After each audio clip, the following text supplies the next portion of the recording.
میں اس پر سے عرض کر رہا تھا کہ حدیث میں آپ صلی اللہ علیہ وسلم نے کیا ارشاد فرمایا کہ لیس الشدید بالسراح، پہلوان وہ نہیں ہے جو دوسرے پہلوان کو پچھاڑ دے، پہلوان وہ ہے جو غصے کے وقت جب وہ بدلہ لے سکتا ہے اس وقت اپنے نفس پر قابو کر لے، یہ ہے پہلوان۔ تو ایک انگریز مورخ نے لکھا کہ محمد صلی اللہ علیہ وآلہ وسلم فاتح بن کر جس وقت مکہ مکرمہ میں داخل ہوئے اس وقت یہ تو ان کا بہت بڑا کارنامہ تھا ہی کہ 8 سال کے اندر اندر ایک فوج کو موبلائز کر کے مکہ کو فتح کر لیا، مگر اس سے بڑا کارنامہ ان کا یہ تھا کہ جب دشمن ان کے قدموں میں جھکے ہوئے تھے اور ان کے رحم و کرم پر تھے اس وقت انہوں نے اپنے نفس کو فتح کر لیا اور اپنے قابو میں رکھا، یہ سب سے بڑا کارنامہ تھا۔ حضرت ابو سفیان ابن حارث ابن عبد المطلب، یہ دوسرے ابو سفیان، یہ آپ صلی اللہ علیہ وآلہ وسلم کے چچا کے بیٹے حارث ابن عبد المطلب، حارث اور ابو طالب اور عبداللہ، یہ تینوں بھائی آپ صلی اللہ علیہ وسلم عبداللہ کے بیٹے، حضرت علی ابو طالب کے بیٹے، اور یہ ابو سفیان حارث کے بیٹے، یہ دوسرے ابو سفیان، وہ ابو سفیان ابن حرب جو قریش کے سردار تھے، یہ ابو سفیان جو حضرت صلی اللہ علیہ وسلم کے چچازاد بھائی تھے،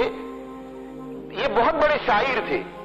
تو شعر و شاعری میں انہوں نے آپ صلی اللہ علیہ وسلم کی بہت زیادہ ہجو بیان فرمائی تھی، بہت برائی بیان کی تھی آپ صلی اللہ علیہ وسلم کی، اس لیے کہ یہ کافر تھے، آپ صلی اللہ علیہ وسلم مسلمان تھے۔ فتح مکہ ہو گیا،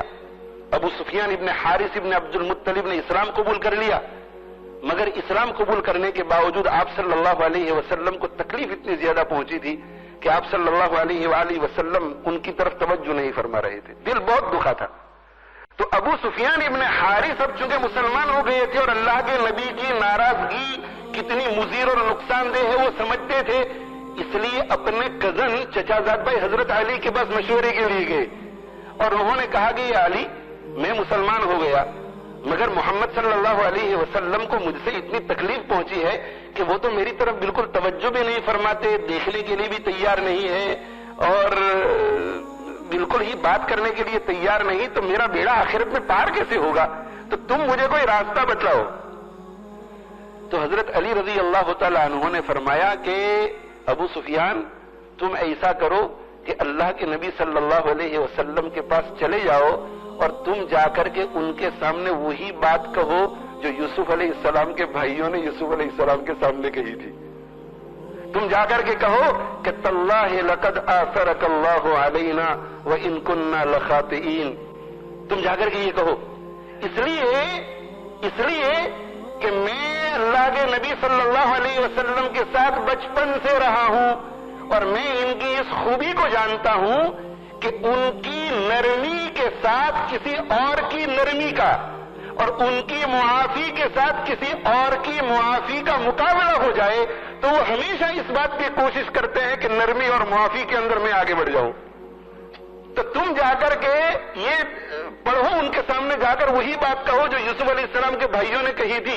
جب تم یہ آیت پڑھو گے کہ یوسف علیہ السلام کے بھائیوں نے یوسف علیہ السلام کے سامنے یہ کہا تھا کہ تاللہ خدا کی قسم لقد آثرک اللہ علینا، اللہ نے آپ کو ہم پر فضیلت دی تھی اور اللہ نے آپ کو ہم پر بڑا بنایا تھا مگر ہم سمجھ نہیں سکے، وَإِن كُنَّا لَخَاطِئِينَ، ہم غلطی ہی میں رہے اور آپ کی مخالفت کرتے رہے۔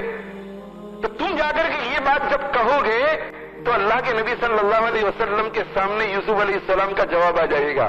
کہ یوسف علیہ السلام نے یہ کہا تھا کہ لا تثریب علیکم اليوم، آج میں تمہاری پکڑ نہیں کرتا، معاف کر رہا ہوں۔ اور اللہ کے نبی ہمیشہ ان کے مقابلے میں جب کوئی دوسرا آدمی زیادہ معاف کرنے والا یا نرمی دکھانے والا آ جاتا ہے تو اس کے مقابلے کی ضرور کوشش کرتے ہیں تمہیں معاف کر دیں گے۔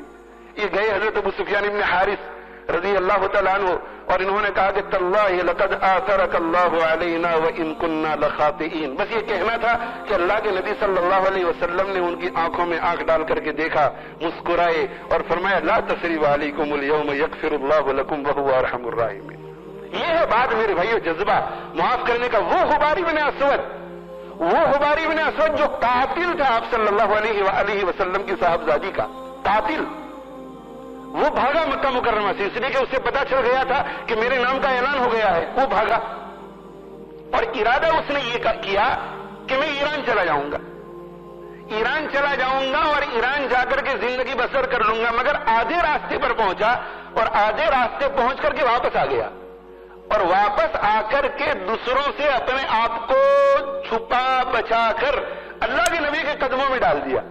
اور وہاں جا کر کے کہنے لگا کہ اللہ کے نبی صلی اللہ علیہ وسلم میں خبار بن اسود ہوں، میں وہی ہوں جس نے زینب کو قتل کیا ہے، یعنی بیٹی کو قتل کیا ہے، بیٹی کو قتل کیا ہے، میں وہی ہوں جس نے زینب کو قتل کیا ہے، میں وہی ہوں جس نے زینب کے پیٹ کے حمل کو گرایا ہے، اور میں اپنی جان بچا کر ایران کی طرف سفر کے ارادے سے نکل چکا تھا، مگر یہ اللہ کے نبی صلی اللہ علیہ وسلم جب میں آدھے راستے کو پہنچا تو مجھے آپ کا معاف کرنے کا جذبہ یاد آ گیا، آپ کا معاف کرنے کا جذبہ یاد آ گیا، آپ کا عفو، آپ کا درگزر، آپ کا حلم، آپ کا ٹالرنس یاد آ گیا، تو میرے دل نے اندر سے مجھے یقین دلایا کہ نہیں، اے حباری بن اسود تو ان کے قدموں میں جا کر گر جا، وہ ضرور معاف کر دیں گے، اس لیے اللہ کے نبی صلی اللہ علیہ وسلم میں حاضر ہوا ہوں، اب آپ کو اختیار ہے، آپ مجھے معاف فرما دیں یا مجھے سزا دیں، میں قصوروار ہوں۔ بس یہ معافی مانگنا تھا کہ مجھے معاف کر دیجئے، یہ کہنا تھا کہ مجھے معاف کر دیجئے، بس دشمن اور دوست کی تمیز ختم ہو گئی اور فوراً معاف کر دیا حباری بن اسود کو جو آپ کی بیٹی کا قاتل تھا۔ میرے بھائیو، یہ ہے حضرت صلی اللہ علیہ وسلم کی معافی کا جذبہ۔ وقت اجازت نہیں دیتا، اس وجہ سے مزید عرض کرنے سے قاصر ہوں، اگر دل چاہا اور اللہ نے توفیق دی تو آئندہ مہینے کی نشست میں اسی کو جاری رکھنے کی کوشش کروں گا۔ عرض کرنے کا منشا میرے بھائیو یہ ہے کہ اپنے دماغ میں جب یہ وسوسہ آئے کہ میں معاف کروں گا تو میرا کچھ نہیں رہے گا، نہیں، بہت کچھ رہے گا، بہت کچھ، اس لیے کہ جو شخص بھی معاف کرتا ہے حق تعالی شانہ اس کی عزت کو دنیا میں بھی بڑھاتے ہیں، آخرت میں بھی بڑھاتے ہیں۔ اس لیے اصول یہ رکھو کہ ہم سے اگر کوئی غلطی ہو جائے تو ہم معافی مانگ لیں، اور اگر کسی اور سے غلطی ہو جائے تو اس کے معافی مانگے بغیر ہی ہم معاف کر دیں۔ آخرت میں ہم کسی مسلمان بھائی کا گریبان پکڑ کر اس سے کچھ لیں، یہ مسئلہ رکھو ہی مت، یہ مسئلہ رکھو ہی مت، آخرت میں ہمارا ہاتھ کسی کے گریبان پر نہیں جائے گا۔ اگر میرے بھائیو ہم نے یہ جذبہ رکھا تو حق تعالی شانہ ہمارے ساتھ لطف و کرم کا معاملہ فرمائیں گے،